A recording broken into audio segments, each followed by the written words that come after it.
हाँ जी, तो करें start. Welcome back coder army हमारी एसएलटी की सीरीज़ में। और आज हम बहुत छोटे-छोटे टॉपिक्स के बारे में डिस्कस करने वाले हैं, जो अभी तक इस सीरीज़ में हमने डिस्कस नहीं किए थे। अभी तक हमने डिज़ाइन पैटर्न्स पढ़े थे। आज हम पढ़ेंगे एंटी पैटर्न्स क्या होते हैं, डिज़ाइन एंटी पैटर्न्स, राइट? और हम देखेंगे एक नल ऑब्जेक्ट पैटर्न क्या होता है। ये भी एक बहुत छोटा-सा डिज़ाइन पैटर्न है, जो आप अभी तक यूज़ कर रहे थे, पर आपको पता ही नहीं था कि आप उसको यूज़ कर रहे हो, ठीक है? तो वो सब हम देखेंगे, जो छोटे-छोटे टॉपिक्स हमारे पूरे के पूरे सिस्टम डिज़ाइन में रह गए थे। तो चलो स्क्रीन पे। तो देखो, अभी तक ना हमने क्या-क्या पढ़ लिया था। हमने सॉलिड प्रिंसिपल्स पढ़े थे, राइट? Solid principles. हमें पता था ये प्रिंसिपल्स हैं जो गवर्न करते हैं कि आपका जो कोड है वो टाइटली कपल्ड ना हो, राइट? पर हमने ये भी पढ़ा था कि हार्ड एंड फास्ट रूल नहीं है, कभी-कभार हमें ट्रेड ऑफ्स लेने पड़ते हैं, ठीक है? कुछ रूल्स ब्रेक करने पड़ते हैं ताकि हमारी एप्लीकेशन थोड़ी सिंपलर हो जाए, राइट? कॉम्प्लेक्स ना लगे। उसके अलावा हमने क्या पढ़े थे? डिज़ाइन पैटर्न्स पढ़े थे। और हमें लगा भाई ये तो सॉल्यूशन है हर चीज़ का, है ना? डिज़ाइन पैटर्न्स यूज़ करो, जहाँ भी कोई प्रॉब्लम में हम फंसे उसका ऑलरेडी एग्जिस्टिंग डिज़ाइन पैटर्न बना होगा, उसको यूज़ कर लो। बिल्कुल सही। पर अब हम एक डिस्कस कर रहे हैं एक और टॉपिक के बारे में जिसका नाम है एंटी पैटर्न्स, ठीक है? ऐसी चीज़ें जो आप अपने कोड में गलती से कर देते हो जिसकी वजह से आपको बाद में प्रॉब्लम्स आती हैं, ठीक है? तो एक-एक करके कुछ एंटी पैटर्न्स जो मोस्ट पॉपुलर एंटी पैटर्न्स है वो डिस्कस करते हैं, ठीक है? तो सबसे पहले हमारे पास एक एंटी पैटर्न है जिसे हम बोलते हैं गॉड ऑब्जेक्ट, ठीक है? हो सकता है आपने इसके बारे में सुना हो। अगर नहीं सुना तो कोई बात नहीं, अभी डिस्कस करते हैं गॉड ऑब्जेक्ट क्या होता है। देखो, गॉड ऑब्जेक्ट एक एंटी पैटर्न है जो आपको बताता है कि अगर आपके पास एक ऐसी क्लास है या ऐसा ऑब्जेक्ट है जिसमें ना आपने बहुत सारी रिस्पॉन्सिबिलिटीज़ दे दी, ठीक है? जैसे मान लो फॉर एग्जाम्पल आपके पास एक क्लास है ए, ठीक है? इसको हम सही से बनाते हैं। तो इमेजिन करो कि आपके पास एक क्लास है ए, ठीक है? और ये ना एक बहुत सारे मेथड्स को हैंडल कर रही है। इसके पास M1, M2, M3 बहुत सारे मेथड कॉल्स हैं, बहुत सारे, ठीक है? तो M1 हो गया, M2 हो गया, M3 हो गया। तो ये बहुत कुछ हैंडल कर रही है। तो इसको ना हम एक गॉड ऑब्जेक्ट बोल देते हैं। मतलब हमारी एप्लीकेशन का ना एक सेंट्रल हब बन गया है ये, ठीक है? मोस्ट ऑफ द ऑपरेशंस इसके थ्रू होते हुए जाते हैं या इसके थ्रू होते हैं, राइट? उस वजह से क्या होता है कि हमारी पूरी की पूरी जो एप्लीकेशन है ना, वो इस ए पे बहुत टाइटली कपल हो जाएगी, बहुत डिपेंडेंट हो जाएगी। कल को अगर इस ए में कोई बग आ गया तो हमारी पूरी एप्लीकेशन फेल हो जाएगी, है ना? तो ये प्रॉब्लम होती है गॉड ऑब्जेक्ट की, कि आपने एक क्लास को बहुत ऊपर का दर्जा दे दिया, उसे गॉड बना दिया, उसमें इतने सारे मेथड्स को हैंडल करा, इतनी सारी कॉम्प्लेक्स चीज़ों को एक ही क्लास में हैंडल कर दिया, जो कि हम चाहते हैं कि हम उसको हर केस में अवॉइड करें, है ना? अब आपके मन में क्वेश्चन आ रहा होगा कि भैया अभी तक हमने जितने भी इस पूरी की पूरी सीरीज में प्रोजेक्ट्स किए, उसमें से कईयों में हमने एक मेन ऑर्केस्ट्रेशन ऑब्जेक्ट रखा था, क्या वो गॉड ऑब्जेक्ट है? इसके देखो दो आंसर्स हैं। डिपेंड करता है कि अगर आप उसमें सिर्फ डेलीगेट करने का काम कर रहे हो तो वो गॉड ऑब्जेक्ट नहीं है। क्यों? क्योंकि वो खुद से बहुत सारी चीज़ें हैंडल नहीं कर रहा। पर अगर आपने उसमें कुछ ऑपरेशंस परफॉर्म कर रहे हो और हर मेथड में उसमें कुछ ना कुछ ऑपरेशन परफॉर्म होते हैं और फिर वो डेलीगेट करता है, तो वो भी एक गॉड ऑब्जेक्ट बन जाएगा। क्यों? क्योंकि वो अगेन बहुत सारे काम एक साथ हैंडल करने की कोशिश कर रहा है। अगेन एसआरपी को तो वो ब्रेक कर ही रहा है, वो तो हमें बहुत पहले से पता है। बट उसको ब्रेक करने के साथ साथ हो सकता है कि वो कुछ एरर्स को भी इंट्रोड्यूस कर दे, राइट? तो हमेशा हम कोशिश करते हैं कि हमारा जो ऑर्केस्ट्रेशन ऑब्जेक्ट है उसको हम सिंपल रखें कि वो डेलीगेट करने का काम करे। और मैंने आपको ये भी बताया था कि there are alternative options also. अगर आप चाहते हो कि आपका जो भी क्लाइंट है, राइट, वो कोई एक ऑर्केस्ट्रेटेड क्लास पे डिपेंडेंट ना हो जाए, तो आप क्या कर सकते हो, उसको डिस्ट्रीब्यूट कर सकते हो अलग अलग क्लासेस में। लेकिन फिर क्लाइंट की रिस्पॉन्सिबिलिटी हो जाएगी, यहाँ पे जो क्लाइंट बैठा होगा, कि उसको पता होना चाहिए अलग अलग क्लासेस से क्या क्या लेके आना है और कैसे कैसे पूरी की पूरी एप्लीकेशन को कॉल करना है, राइट? इसलिए सिंप्लिसिटी के लिए हम एक ऑर्केस्ट्रेशन ऑब्जेक्ट बना देते थे जिसको हम फसाड बोल सकते थे, राइट? लेकिन अगर आपको इसका एक स्पेसिफिक सोल्यूशन चाहिए, जो बेस्ट सोल्यूशन हो, तो आप पता है क्या कहोगे? आप अपने इंटरव्यूअर को बताओगे कि हमारे पास जो क्लाइंट है ना, और हमारे पास जो ऑर्केस्ट्रेशन ऑब्जेक्ट है, वो इस तरह का ऑब्जेक्ट है कि वो खुद से चीज़ों को हैंडल नहीं करता, बल्कि चीज़ों को डेलीगेट करने का काम करता है बाकी ऑब्जेक्ट्स पे। यानी कि वो हमारा गॉड ऑब्जेक्ट नहीं है, राइट? सब कुछ उसके अराउंड नहीं घूमता। हाँ, ये आप मान सकते हो वो सिंगल एंट्री पॉइंट है हमारी एप्लीकेशन का। इसका बहुत अच्छा एग्जांपल अगर मैं आपको बताऊं, तो अगर आपने एपीआई माइक्रो सर्विस आर्किटेक्चर वगैरह के बारे में थोड़ा बहुत भी पढ़ा है, आपको बैकएंड के बारे में आइडिया है, तो आपको पता है हमारे पास एक कंट्रोलर लेयर होती है। स्प्रिंग बूट में या किसी में भी हमारे पास एक कंट्रोलर लेयर होती है जिसमें सारी एपीआईज डिफाइन होती है, उसके एंड पॉइंट्स डिफाइन होते हैं। तो वो भी तो एक सिंगल एंट्री पॉइंट होता है हमारी एप्लीकेशन का, राइट?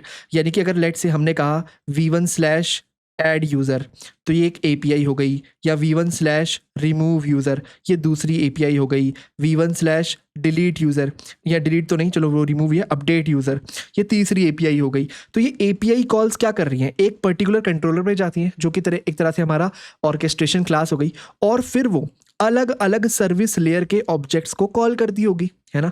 तो यहाँ पे एक थोड़ा सा फर्क आ जाता है कि क्या गॉड ऑब्जेक्ट है और क्या गॉड ऑब्जेक्ट नहीं। कभी कभार ये फर्क आपको अच्छे से डिफाइन होगा कि हाँ देखो ये जो आपने ऑब्जेक्ट बना दिया गॉड ऑब्जेक्ट है, और कभी कभार ना वो बहुत सटल होगा, आपको आइडेंटिफाई करना होगा कि गलती से मेरी कोई क्लास कोई गॉड ऑब्जेक्ट तो नहीं बन रही है, ठीक है। तो ये है पहला एंटी पैटर्न, ठीक है। इसके अलावा एक दूसरा एंटी पैटर्न डिस्कस करते हैं जो कि और भी कॉमन है, वो है स्पेगेटी कोड, ठीक है।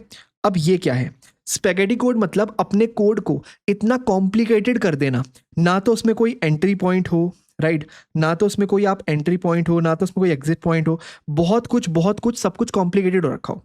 फॉर एग्जाम्पल आपके पास लेट से मल्टीपल क्लासेस हैं, ठीक है,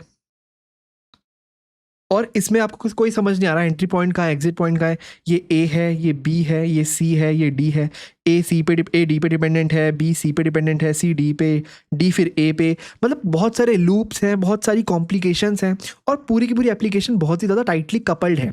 उसको हम बोलते हैं स्पेगेटी कोड। तो आपने जिस तरह का कोड लिखा है वो स्पेगेटी कोड लिख दिया। इसकी वजह से प्रॉब्लम क्या अराइज होगी, प्रॉब्लम ये अराइज होगी कि आपकी पूरी की पूरी एप्लीकेशन एक फर्स्ट बहुत ही ज़्यादा टाइटली कपल हो जाएगी, टाइटली कपल्ड, ठीक है। सेकंड, प्रोन टू एरर हो जाएगी, ये तो आपको समझ आ ही रहा होगा, है ना, उसमें बहुत सारे एरर्स आने के चांसेस होंगे, ठीक है। तो ये है आपका दूसरे तरीके का डिज़ाइन एंटी पैटर्न्स, ठीक है, जो आप शायद अपनी एप्लीकेशन में इंट्रोड्यूस कर लेते हो और आपको पता नहीं चलता, और बाद में आपको बहुत प्रॉब्लम्स आती हैं, ठीक है। चलो अब एक बार डिस्कस करते हैं अपना थर्ड तरह का एंटी पैटर्न, विच इज़ बहुत सिंपल, ये आपको सुना ही होगा आपने, हार्ड कोडिंग थिंग्स। अच्छा, हार्ड कोड क्या होता है, क्या होता है कि कभी कभार ना आप कंस्ट्रक्टर में या किसी मेथड के अंदर कोई भी वैल्यू को हार्ड कोड कर देते हो। तो आपने देखा होगा, लेट से एक मेथड है m1, यहाँ पे मैंने किसी वैल्यू को हार्ड कोड कर दिया। लेट से मेरे पास एक स्ट्रिंग थी, स्ट्रिंग लेट से s, और मैंने इसको हार्ड कोड कर दिया हेलो। तो इससे मैंने क्या किया पता है, मैंने मान के चला कि स्ट्रिंग हमेशा हेलो रहने वाली है, पर कल को स्ट्रिंग चेंज हो गई तो इसको भी हमें अवॉइड करना चाहिए। जनरली हमें क्या प्रेफर करना चाहिए, ऐसी कोई भी स्ट्रिंग या तो हम पैरामीटर के थ्रू ले, या किसी कॉन्स्टेंट्स के थ्रू ले, किसी कॉन्फ़िगरेशन के थ्रू ले। इन जनरल हार्ड कोड को जितना अवॉइड हो सके करना चाहिए, उन्हीं केसेस में करना चाहिए जहाँ पे आपको पता हो कि ये वैल्यूज़ दोबारा कभी चेंज नहीं होने वाली, राइट। तो ये हो गया हमारा थर्ड तरह का anti pattern, hard coding things. अब हम डिस्कस करते हैं अपना फोर्थ पैटर्न, विच इज़ काफ़ी interesting, it is called as gold plating, right, और इसका दूसरा नाम है ओवर इंजीनियरिंग।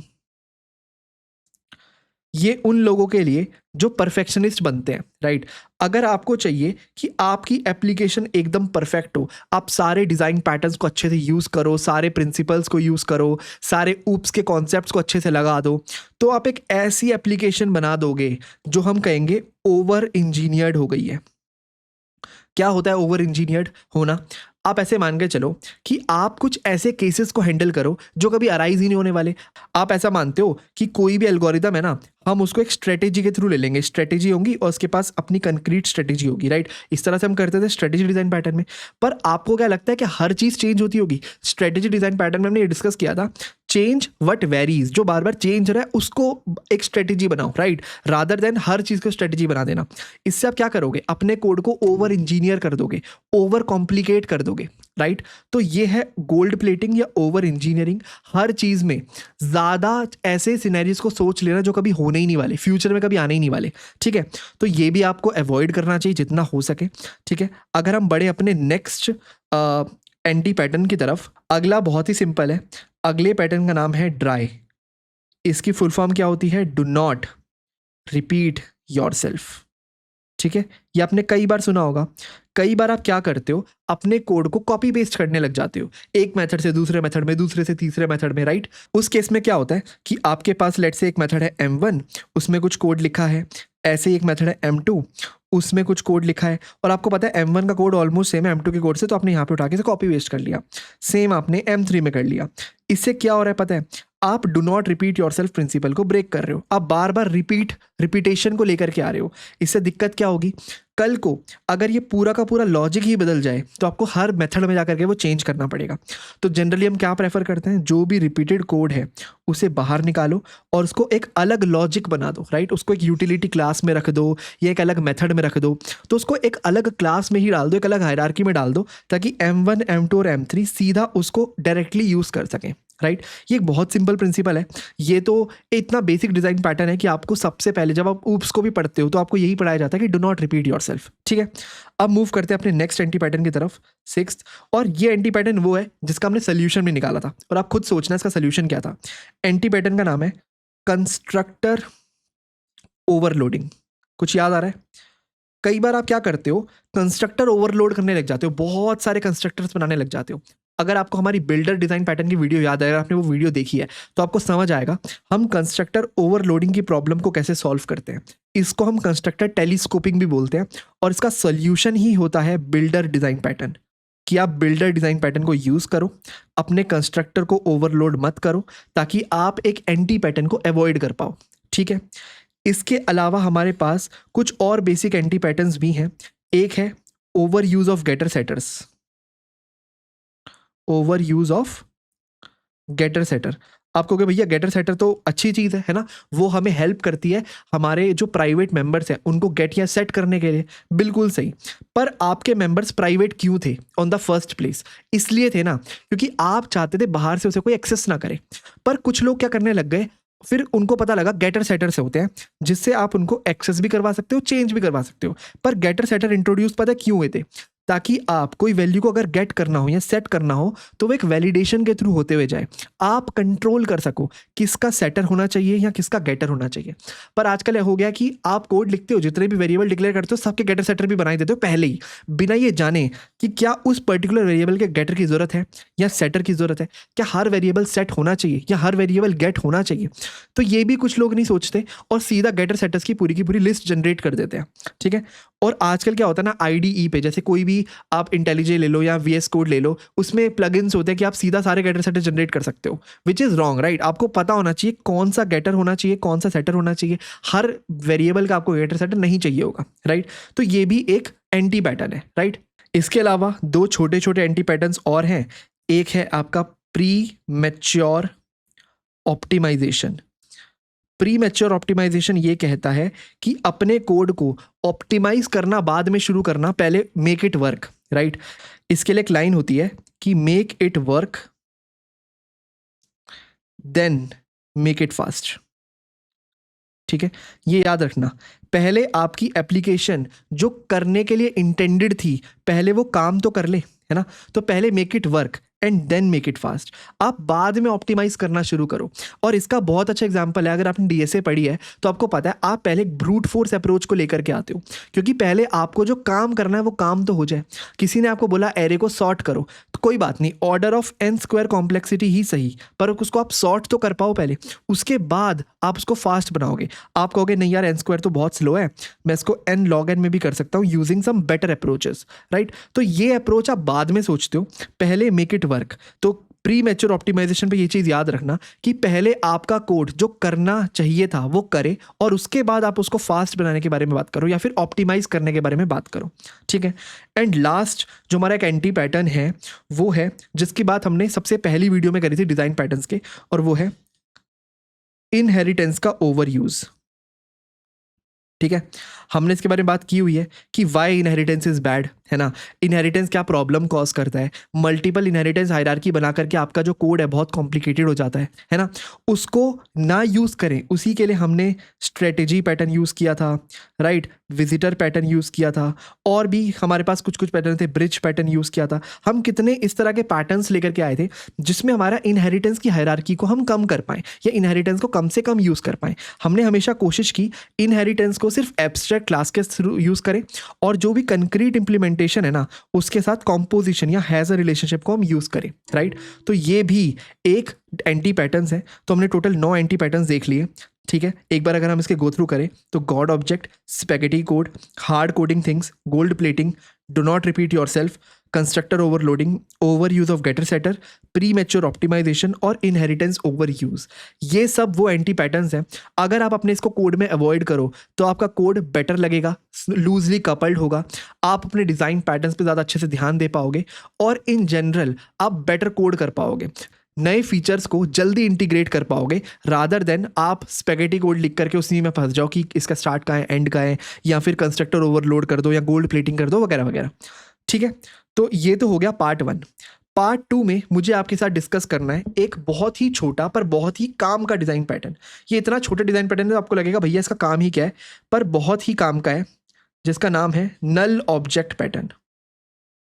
और मैं अभी आपको प्रूफ करूंगा कि हमने इसको ऑलरेडी यूज़ किया है कई बार। ठीक है, देखो नल ऑब्जेक्ट पैटर्न नाम से आपको बताता है कि क्या करना है, कि आपको ना अपने कोड में नल चेक्स को अवॉइड करना चाहिए।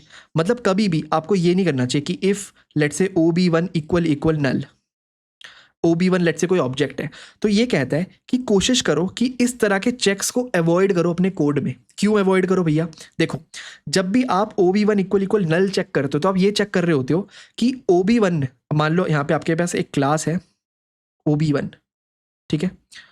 अब इसके पास कुछ पैरामीटर्स होंगे, कुछ बेसिकली वेरिएबल्स होंगे, कुछ मेथड्स होंगे, राइट।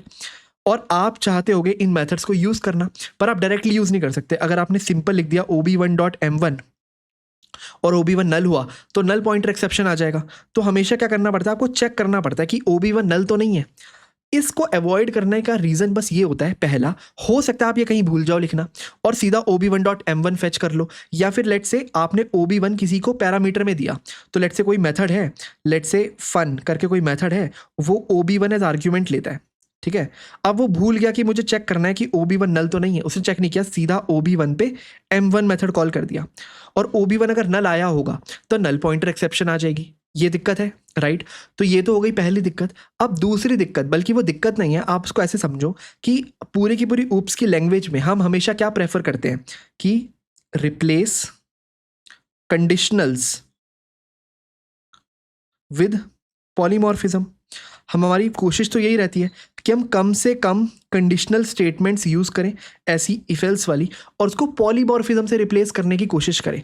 मतलब पॉलीमॉर्फिज्म आपको पता ही है कि हम क्या बनाएं, एक बेस क्लास और उसकी मल्टीपल सब क्लासेस हों, राइट, और वो उसको ओवरराइड करे, और इस तरह हम काम करें ताकि हमें बस OB1.M1 कॉल कराना हो और हमें नहीं पता कौन सा OB1 यहाँ पास हुआ है, ये वाला OB1 या ये वाला OB1, राइट। इस तरह कोशिश करें हम, ताकि हमें बार बार इफ़ ना लिखना पड़े, इफ़ OB1 ये है तो ये कॉल करो, एल्स ये कॉल करो। तो उसी को यूज़ करके हम नल ऑब्जेक्ट पैटर्न को इंट्रोड्यूस करते हैं, ताकि आपको बार बार ये OB1 इक्वल नल कहीं ना कहीं चेक ना करना पड़े, राइट। अब देखो ये नल ऑब्जेक्ट पैटर्न क्या कहता है, बहुत सिंपल है।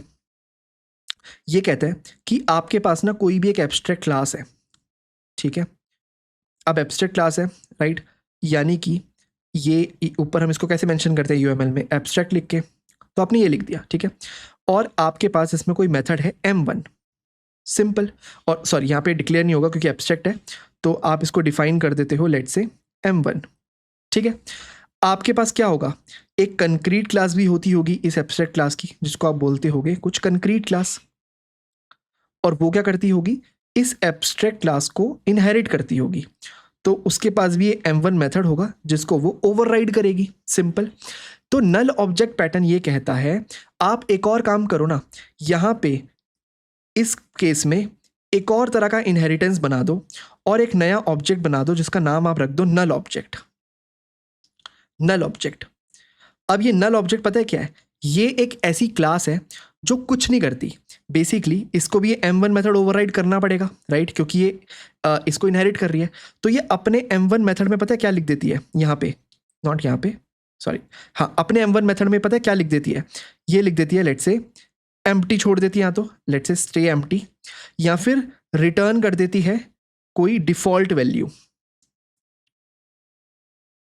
ठीक है। क्यों करती है, ताकि कभी भी कोई भी क्लाइंट, लेट से यहाँ पे आपके पास एक, सॉरी, लेट से यहाँ पे आपके पास कोई क्लाइंट है, ठीक है, जो आपकी एप्लीकेशन को यूज़ करना चाहता है।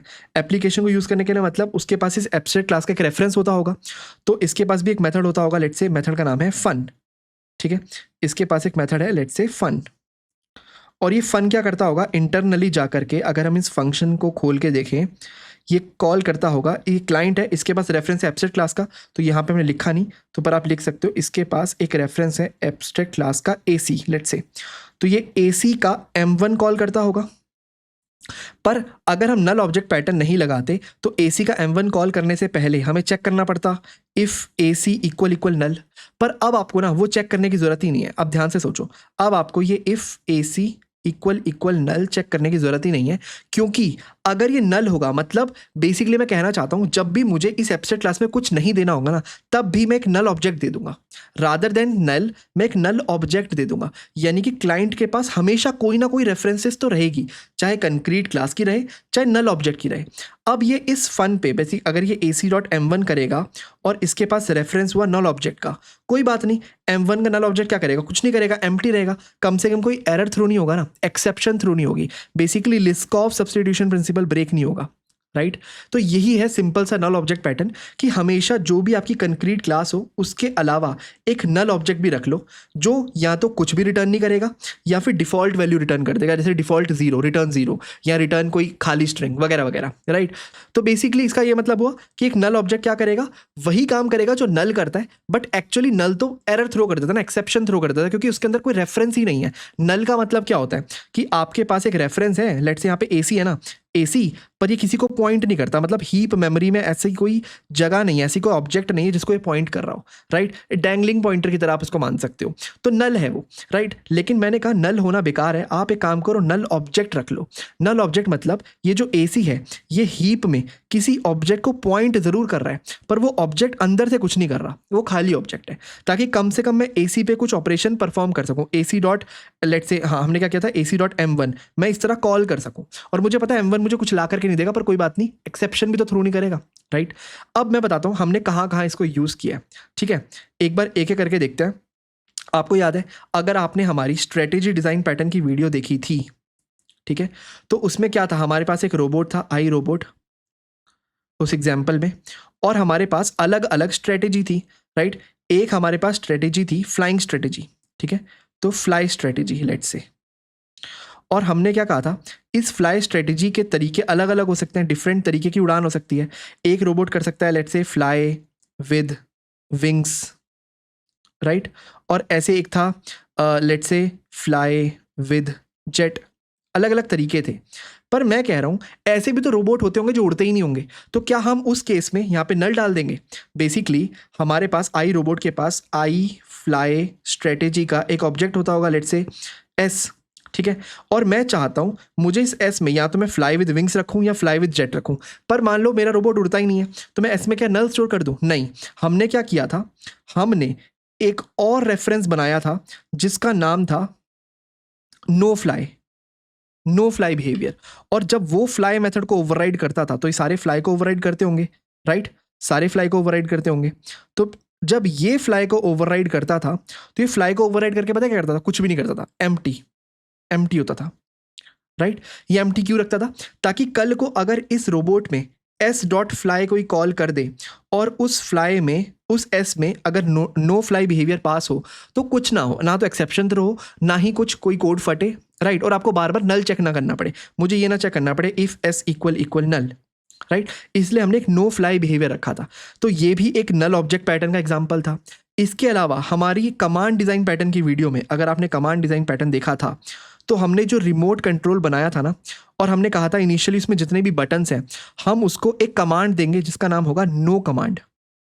नो कमांड मतलब कोई कमांड करनी ही नहीं है उसको, आप बटन दबाओगे कुछ नहीं होगा, पर कुछ फटेगा नहीं, कोई एक्सेप्शन थ्रो नहीं होगी। नो कमांड भी एक कमांड टाइप का ऑब्जेक्ट था, हमने दिया था, डिस्कस किया था। एक कमांड होगी आई कमांड, ठीक है, पेरेंट क्लास, और कुछ कंक्रीट कमांड हो सकती है, कंक्रीट कमांड, पर एक और कमांड हो सकती है जिसका मतलब है नो कमांड, ठीक है। नो कमांड मतलब अगर इसके पास कोई मेथड होगा M1 तो इसको ओवरराइड तो करेगी पर यहाँ पे कुछ नहीं करेगी, कोई काम नहीं करेगी, एम्प्टी, राइट, ताकि आपका कोड ना फटे। तो जो भी इस कमांड को यूज कर रहा है ना, उसे चेक ना करना पड़े, let's say if command com equal null है क्या, ये ना करना पड़े, वो सीधा इसके मेथड को कॉल कर पाए, राइट। तो हमने कमांड डिजाइन पैटर्न में भी इसका यूज किया था।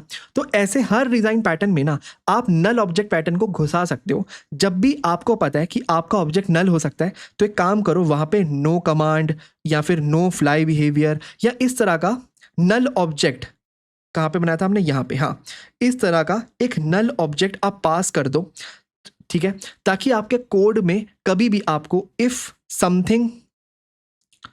समथिंग इक्वल नल ये वाला चेक ना करना पड़े, ये वाले चेक को हमेशा अवॉइड करना पड़े, राइट। तो यही है नल ऑब्जेक्ट पैटर्न्स। इसके अलावा हमने इस वीडियो में देखा एंटी पैटर्न्स कौन कौन से होते हैं, और इस पूरी सीरीज में हमने सारे डिज़ाइन पैटर्न्स देखे, खासकर सबसे ज़्यादा जो यूज़ होते हैं उन पे हमने अच्छे से काम किया, उनके एग्जाम्पल्स किए, और हमने बहुत सारे प्रोजेक्ट्स भी बनाए। अब हम इस सीरीज़ को कंक्लूड करते हैं। इस वीडियो में इतना ही। आपसे मिलते हैं किसी और सीरीज़ की किसी और वीडियो में। तब तक के लिए थैंक यू सो मच।